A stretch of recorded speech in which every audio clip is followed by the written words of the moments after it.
नमस्कार दोस्तों,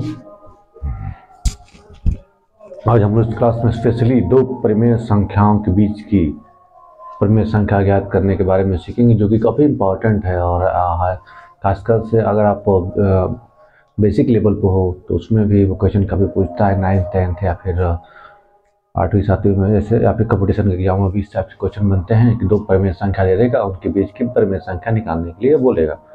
ठीक है, तो आइए उस चीज़ को सीखते हैं। सबसे पहले हम बात करते हैं परिमेय संख्या की। तो परिमेय संख्या किसे कहते हैं? परिमेय संख्या यानी रेशनल नंबर।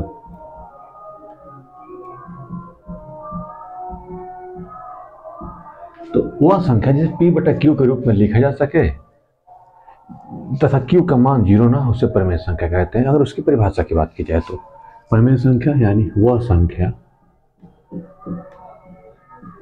संख्या जिसे p बटा q के रूप में लिखा जा सके। ठीक है, तथा q बराबर 0 नहीं होना चाहिए, अर्थात q का मान 0 ना। ठीक है, तो परिमेय संख्या मतलब वो संख्या जिसे p बटा q के रूप में लिखा जा सकता है तथा q का मान 0 ना हो। ये तो परिभाषा है, आमतौर पे हम जब इसको याद तो रखते हैं, लेकिन अब इसमें से परिमेय संख्या से किस टाइप क्वेश्चन बनते हैं उसको थोड़ा देख लेते हैं। उसके बाद हम आएंगे अपने मेन टॉपिक पे, दो परिमेय संख्याओं के बीच की परिमेय संख्या ज्ञात करना। सबसे पहला परिमेय संख्या से क्वेश्चन यही बन जाएगा, कुछ संख्याएं दे देंगे और आपको बोलेंगे कि वो परिमेय संख्या है या नहीं है। इस बात को आपको प्रूव करना होता है। ठीक है, जैसे मैंने यहाँ पे कुछ संख्याएं दे दी,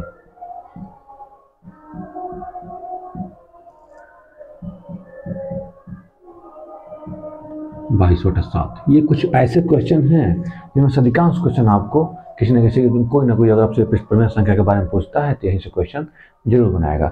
सबसे पहला एक साधारण सा भिन्न जो अंश और हर के रूप में हो, यानी p और q के रूप में हो, और q का मान जो है 0 नहीं है तो वो परिमेय संख्या है। अगर अंडर रूट में कोई संख्या दे देते हैं तो हम देखते हैं कि उसका वर्गमूल निकल सकता है कि नहीं। अगर अंडर रूट यानी वर्गमूल अंडर रूट 9 दे रखा है तो हम देखेंगे उसका वर्ग निकलता है कि नहीं निकलता है। तो हम जानते हैं कि अंडर रूट 9 का मतलब इसका अगर गुणनखंड करेंगे तो कुछ इस तरह से हो जाएगा, और इन दो हैं तो एक बाहर ले लेंगे, 3/3 यानी कि 1। तो ये भी क्या है, 1 है तो नीचे 1 है, और 1/1 क्या है, ये p के रूप में है और ये q के रूप में है। ठीक है, और q का मान 0 नहीं है तो ये भी क्या है, परिमेय संख्या है। लेकिन यहाँ पे आके बात थोड़ी फंस जाती है। ठीक है, अगर जो भी अब चूंकि हम √5 का वैल्यू निकालने चलेंगे 2 पॉइंट समथिंग करते करते, ये आसान मतलब ये कभी पूरा फैलता जाता है। ठीक है, अगर आप √5 का मान निकालने चलोगे तो किसी स्थान पर जाकर फिक्स नहीं हो जाएगा, रुक नहीं जाएगा, यानी 7 दशमलव नहीं आएंगे। ठीक है, इस वजह से ये क्या है, ये अपरिमेय है, ये परिमेय संख्या नहीं है।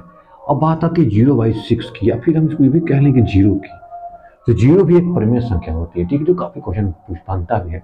0 परिमेय संख्या क्यों है, क्योंकि 0 को हम लिख सकते हैं 0/1 या 7 या 6 कुछ भी, और इसे हम p/q के रूप में अगर करें तो परिमेय संख्या का मान हम क्या कहता है कि p/q के रूप में हाँ तो है भाई, और q का मान जो है वो 0 नहीं होना चाहिए, तो q का मान 0 नहीं है, तो ये भी क्या है, परिमेय संख्या है। लेकिन इसके विपरीत अगर हम 7/0 को चाहें कि क्या ये परिमेय संख्या है, तो भाई p/q के रूप में तो ये भी है, यहाँ तक तो है, लेकिन यहाँ पे q का मान जो है 0 हो जाता है, तो ये परिमेय संख्या नहीं है।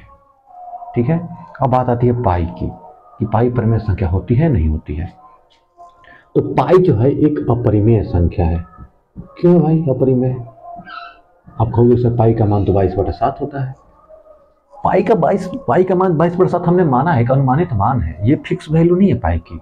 हाँ, अगर 22/7 की बात की जाए, केवल 22/7 की, तो ये एक परिमेय संख्या होगी क्योंकि p/q के रूप में है और q का मान 0 नहीं है, लेकिन पाई एक अपरिमेय संख्या होगी। ठीक है, अब कुछ इस टाइप से भी सवाल आते हैं और उसके बाद पूछ दिया जाता है कि परिमेय है या अपरिमेय है। जैसे मैंने ये दे दिया,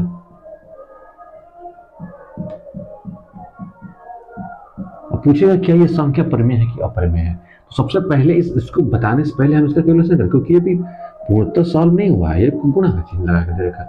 पहले जब इसको क्वेश्चन करेंगे तो एक फार्मूला होता है a minus B into A plus B equal to A square minus B square.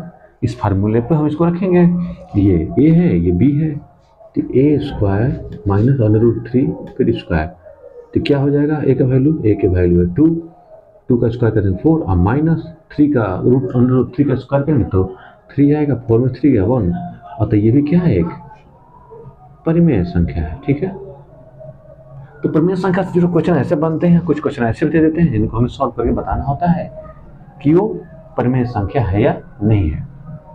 कुछ क्वेश्चन ऐसे भी बनते हैं जो आप स्पेशली 9th और 8th के बच्चों के लिए मैं बताना चाहूँ तो ये क्वेश्चन ऐसा बन जाता है कि एक वैल्यू दे देगा √5 माइनस √3 ऐसे करके, अब क्वेश्चन कहता है कि परिमेयीकरण कीजिए, परिमेयीकरण यानी हरों का परिमेयीकरण कीजिए। परिमेयीकरण क्या होता है?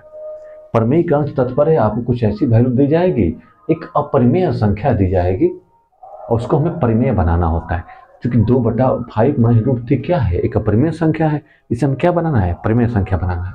इसे कहते हैं परिमेयीकरण।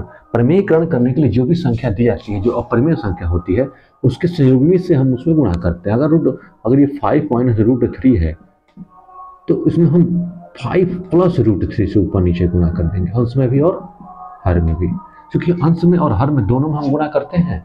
इस वजह से हमें हमारे वैल्यू को फर्क नहीं पड़ता है, हम चाहे तो घटा दें। तो बाद हमने अपनी तरफ से कुछ चीज़ ऐड नहीं की, गुणा किया है तो दोनों तरफ किए हैं, भाग करेंगे दोनों तरफ करेंगे, मैथ में ऐसा चलता है। इस हिसाब से अब देखिए इसको हमने ऐसे लिख दिया 5 प्लस √3।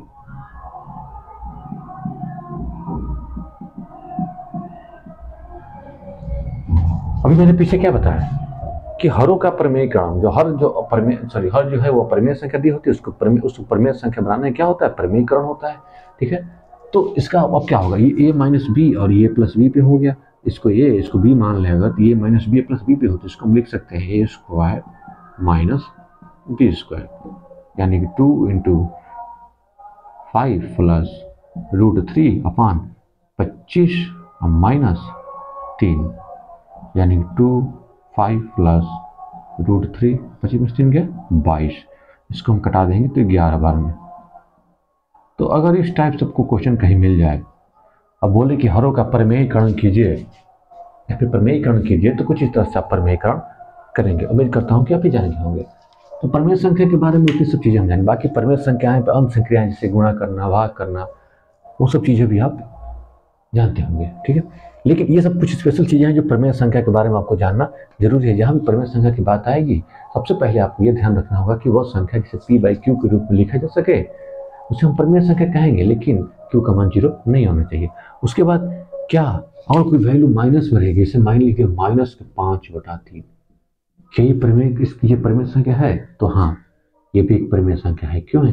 हमें माइनस या प्लस से मतलब नहीं है, एक पूर्णांक, यानी जितने भी पूर्णांक होते हैं सभी क्या होते हैं, जितने भी पूर्णांक होते हैं वो सभी परिमेय संख्या होते हैं।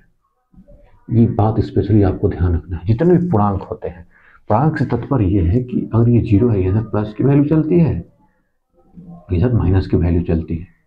ठीक है, तो ये वाला भी, ये वाला भी, ये वाला भी, ये 0 और ये सब जितने भी पूर्णांक होते हैं वो सब क्या होते हैं, परिमेय संख्या होते हैं। ठीक है, तो अगर आपसे कहीं क्वेश्चन पूछ दे क्या सभी पूर्णांक परिमेय संख्या होते हैं, जी हाँ बिल्कुल होते हैं। ठीक है, अगर आपसे क्वेश्चन पूछ दे क्या सभी प्राकृतिक संख्याएं परिमेय संख्या होती हैं, होती हैं। क्यों? क्योंकि प्राकृतिक संख्या 1 से शुरू होती है, 1 2 3 4 5, ये सभी क्या है, परिमेय संख्या है।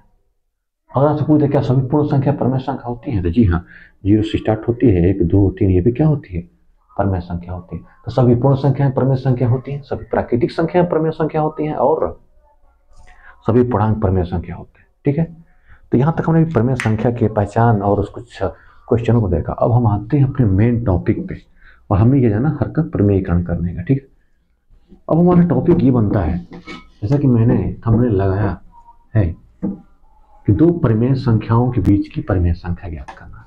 ठीक है, हमारा टॉपिक है दो परिमेय संख्याओं